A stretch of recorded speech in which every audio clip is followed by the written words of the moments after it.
beberapa himpunan bagian dari ayat ini yang akan membantu kita untuk memahami Zulkarnain, untuk memahami Ya'juz dan Ma'juz. Baik, kita lihat ayat yang pertama, la uqsimu bihadal balad, aku bersumpah demi negeri ini. Dalam kurung kalau di terjemahan yang ada Mekah. Padahal tidak ada di sini cerita Mekah. Ceritanya adalah balad. Ya, negeri ini tidak jauh dari diri kita. Bahkan negeri ini ada di dalam diri setiap orang. Cuman ada yang sudah menemukan negeri ini, ada yang belum menemukannya. Tentu saja yang sudah menemukan negeri ini adalah bahagia. Oleh karena itu, sebelum saya lanjutkan, mari kita bersyukur pada Allah, karena kita barangkali walaupun baru di empernya negeri ini, tapi kita sudah mau memasuki negeri ini. Mari kita puji Allah dengan membaca hamdalah. Alhamdulillahi Rabbil Alamin. Salawat dan salam mari kita sanjungkan karibaan baginda Rasulullah Sallallahu Alaihi Wasallam. Kita sampaikan salawat padanya.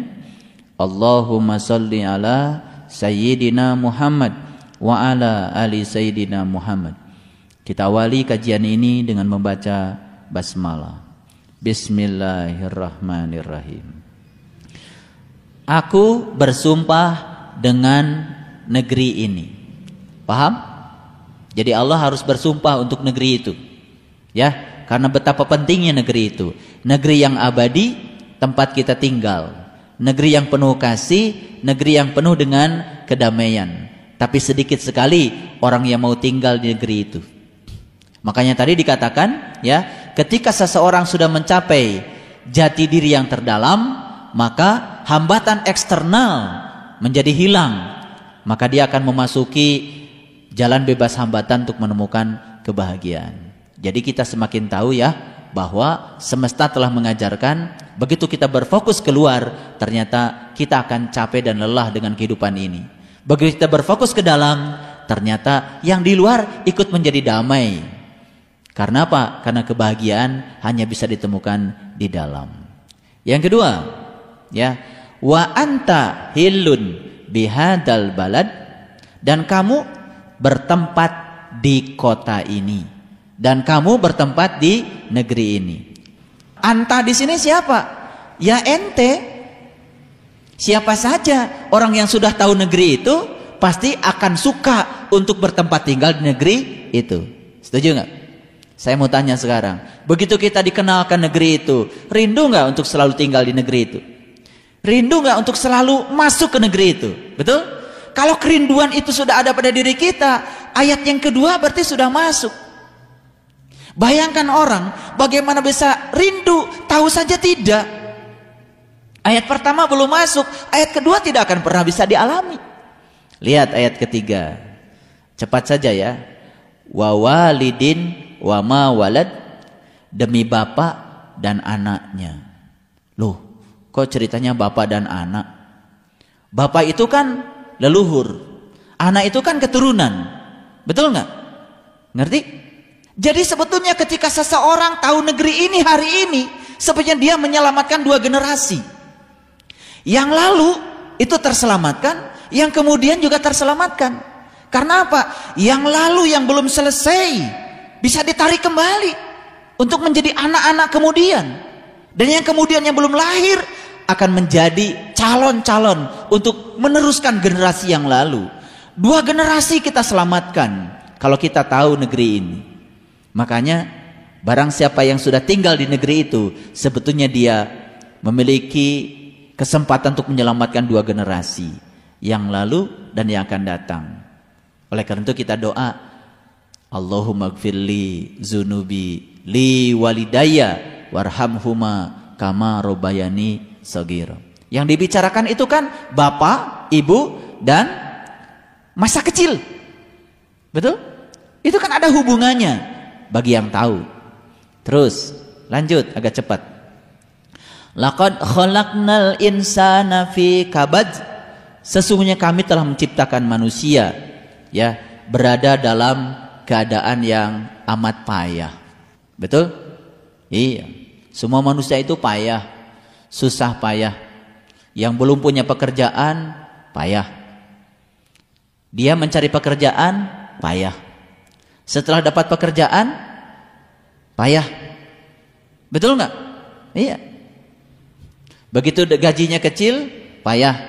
Gajinya besar, payah juga. Orang sehat, payah. Karena harus mempertahankan kesehatannya. Beli vitamin untuk sehat, payah. Karena nggak ada duitnya. Sudah minum vitamin, sehat? Sehat. Payah? Payah. Harus mempertahankan kesehatannya. Terus minum vitamin. Suatu saat sakit, payah? Payah. Pergi kemana? Pergi ke dokter. Tinggal di rumah sakit, payah? Payah. Setelah sehat, payah? Payah. Karena dia mempertahankan diri supaya tidak kembali ke rumah sakit. Ayo, siapa yang tidak payah di sini? Semuanya payah, kecuali mereka yang sudah menemukan negeri itu, yang sudah bisa tinggal di negeri itu, terbebas dari rasa sakit, terbebas dari sakit hati, terbebas dari segala penderitaan, damai di sana. Karena ternyata yang membuat kita menderita itu kan urusan-urusan tubuh. Betul nggak? Teruskan. Ayah sabu allan yaqdiru alaihi ahad. Apakah manusia menyangka bahwa tidak ada yang berkuasa atasnya?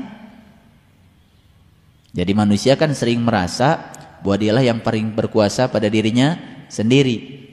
Dia tidak sadar bahwa sebetulnya di atas dia ada yang berkuasa. Betul nggak? Makanya manusia kan lebih percaya pada dirinya sendiri daripada yang menguasai dirinya sendiri. Betul nggak? Iya, itulah manusia.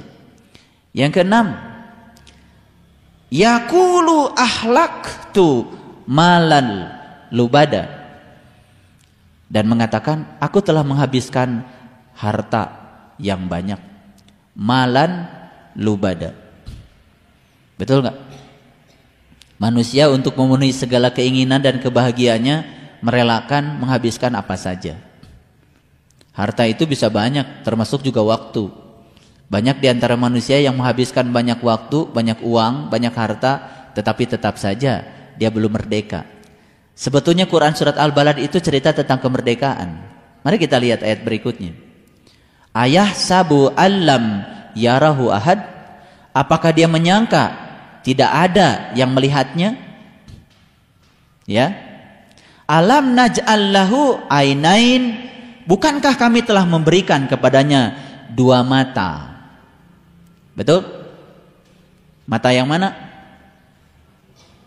Dua mata itu artinya satu mata lahir, satu mata batin. Satu mata lahir, satu mata qalbu. Itu dua mata yang dimaksud. Awas, hati-hati ya. Begitu dua mata langsung ini dan ini. Betul enggak? Satu itu. Betul enggak? Toh mata yang ini walaupun dua tetap saja kan melihat yang satu. Melihat yang materi. Ini cuma kornea mata. Yang disebut dengan alam naj'al lahu ainain. Bukankah kami telah memberikan kepadamu dua mata? Awas. Dua mata yang dimaksud adalah mata lahir, mata batin. Dengan mata mana kita melihat sekarang? Dengan dua-duanya atau salah satu? Nah, beda kan? Orang yang melihat dengan satu mata beda dengan melihat dengan dua mata, beda. Terus, ini ayat berikutnya lebih indah lagi. Walisana wasyafatain. Aku telah menciptakan lidah dan dua buah bibir. Betul? Bibir mana? Bibir atas dan bibir bawah. Bisa nggak kita bicara tanpa bibir atas? Atau kita nggak bisa bicara tanpa bibir bawah? Ternyata untuk bicara dengan omongan yang enak itu perlu keseimbangan. Lidah ini menari di antara dua bibir. Atas bawah. Susah senang. Terus? Ada tidak ada?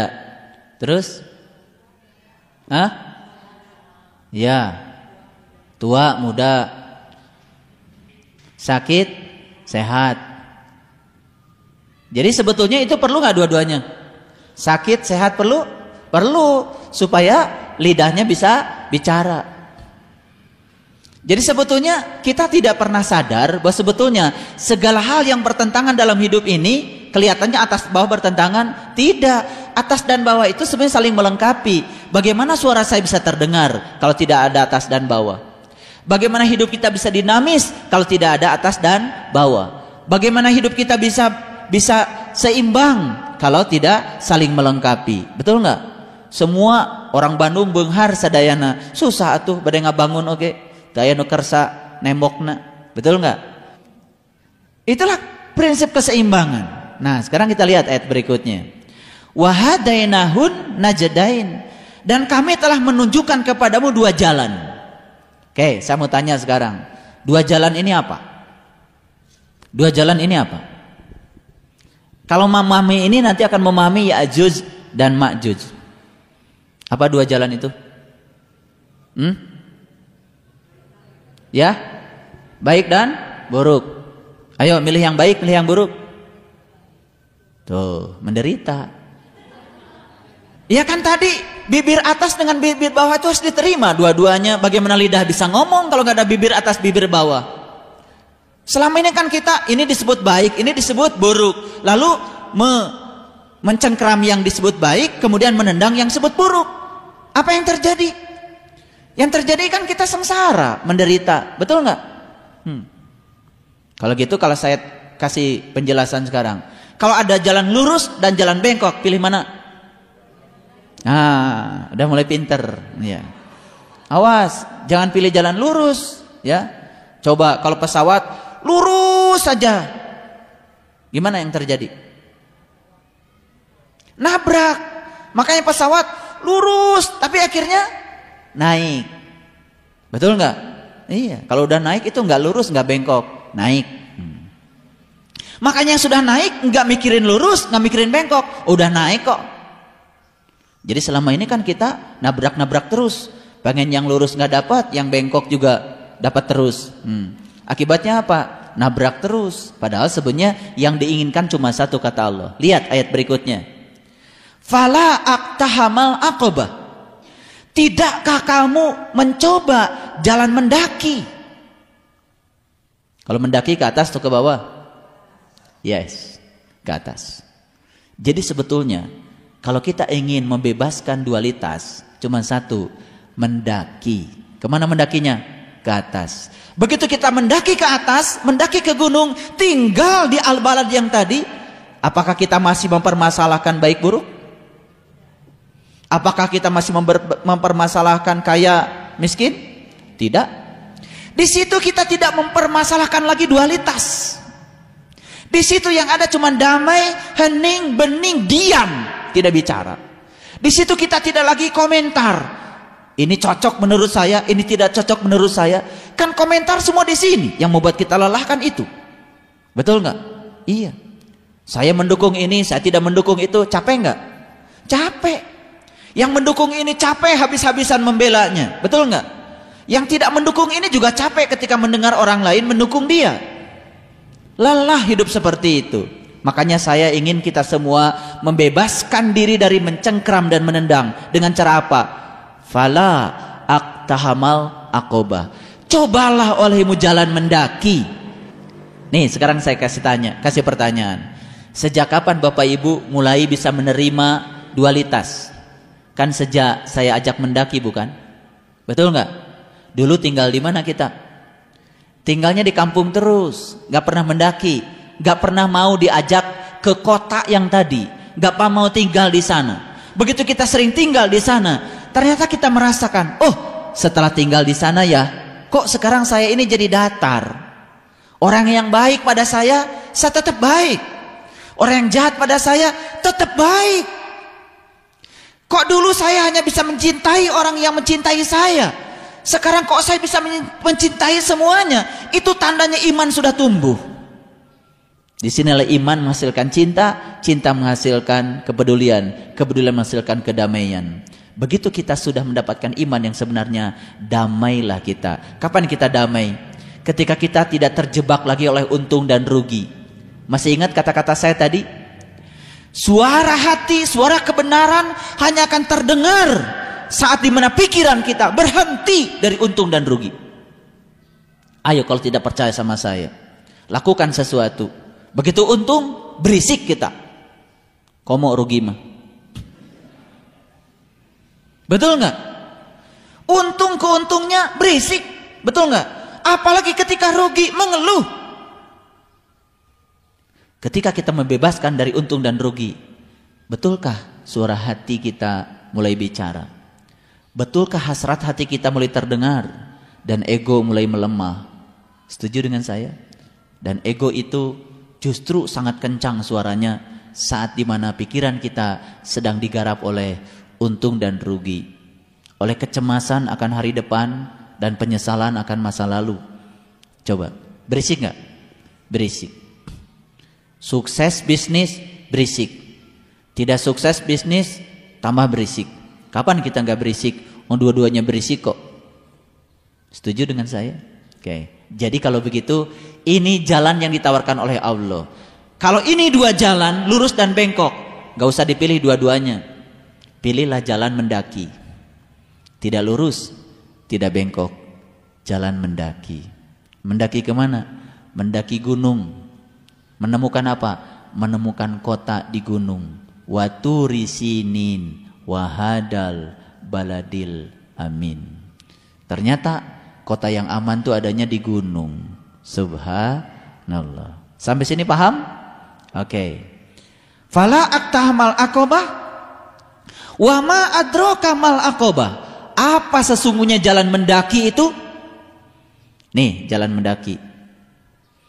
Fakku raqobah, melepaskan perbudakan. Siapa yang memperbudak kita selama ini?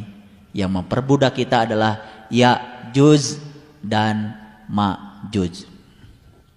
Sudah kenal sekarang sama Ya'juj? Sudah kenal sama Ma'juj? Baik, buruk, menyenangkan, tidak menyenangkan, dikehendaki, tak dikehendaki. Bukankah itu yang memperbudak kita selama ini? Betul? Betul nggak? Itu yang memperbudak kita. Tapi sedikit sekali yang sadar bahwa sebetulnya kita selama ini diperbudak oleh dualitas. Makanya selama tinggal di dunia pasti akan terjebak oleh dualitas. Karena sifatnya dunia adalah dualitas. Makanya Allah menawarkan di Quran surat Al-Fajr, wal fajr walayalin ashar wasyaf'i wal watr. Demi fajar. Kemudian apa? Walayalin ashar. Demi malam yang 10. Wasyaf'i wal watr. Demi yang genap dan yang ganjil. Water itu ganjil. Disebutnya kalau kita witir. Kan pada sibukan sekarang sholat witir. Bulan Ramadan aja. Contoh dari siapa sholat witir Ramadan aja? Nggak ada contohnya. Karena Nabi Muhammad mengajarkan sholat witir itu setiap saat. Witir bukan sholat menjelang tidur. Salah. Betul memang. Witir itu menjelang tidur. Tapi bukan tidur yang ngorok itu. Tidur di mana? Tidur di guanya Al-Kahfi. Kalau kita mau tidur di dalam gua 300 tahun dan tambah 9 tahun, syaratnya harus witir. Ngerti sekarang? Ngerti sekarang? Selama ini kan, aduh, badai kulam heula, salat witir, salat ganjil namanya. Siapa yang ganjil? Yang ganjil itu ruh. Ruh itu tidak terjebak oleh dualitas. Tidak terjebak oleh perbudakan. Karena dia sudah ganjil, itulah yang witir. Sholat witir, ada sholat menjelang tidur. Bukan tidur yang itu. Tidur di dalam gua yang 300 tahun dan tambah 9 tahun. Ketika kita tidur di sana belum witir, silakan rasakan. Nyenyak gak tidurnya? Nyampe gak di kota? Gak nyampe. Karena belum witir. Masih terjebak oleh dualitas. Di mana dualitas? Dualitasnya di sini, di dunia. Kalau kita masih menyayangi orang yang sayang pada kita, tapi membenci orang yang menyakiti kita, silahkan. Begitu masuk ke kota, witir enggak? Gak witir. Makanya witir itu sholat ganjil. Sholat witir adalah sholat untuk mengganjilkan sudut pandang kita agar kita selalu ganjil. Dengan mana kita bisa ganjil? Dengan ruh. Karena ruh itu tidak terjebak oleh dualitas. Ruh itu tidak pernah tidur, tidak pernah bangun. Beda dengan tubuh, kadang tidur, kadang bangun. Saat dimana kita sedang tidur pun, ruh tetap saja bangun. Makanya kata orang tua, turu ojo lali, badan turu ati tangi, roh madep maring Allah. Gitu. Jadi saat tubuh kita sedang tidur, tapi jiwa tidak pernah tidur. Jiwa menghadap kepada Allah. Jiwa yang mana yang menghadap Allah? Jiwa yang bersih, yang sudah terjebak, yang sudah terbebas oleh dualitas. Jadi jiwa yang sudah witir. Pada sholat witir, ya pasti yang sholat tarawihnya 11 rakaat pasti witir 3 rakaat. Betul nggak? Habis witir atau sebelum witir tetap saja sudut pandangnya gak witir-witir. Yang dihitung jumlah rakaatnya, betul nggak? Kan pahalanya nanti Pak. Tuh agama jadi imajiner. Kalau hari ini kita sholat witir, hari ini kita harus witir. Hari ini sudut pandang kita jadi ganjil, terbebas dari dualitas. Itu yang disebut dengan terbebas dari perbudakan. Paham sekarang perbudakan? Paham? Ya. Siapa yang sering menjajah kita? Yang menjajah kita itu dualitas. Betul nggak? Itu yang menjajah kita. Senang ini, tidak senang itu, terima ini, menolak itu. Betul nggak? Itu yang menjajah kita kan? Tapi sedikit sekali manusia yang sadar kalau dirinya sedang dijajah oleh dualitas.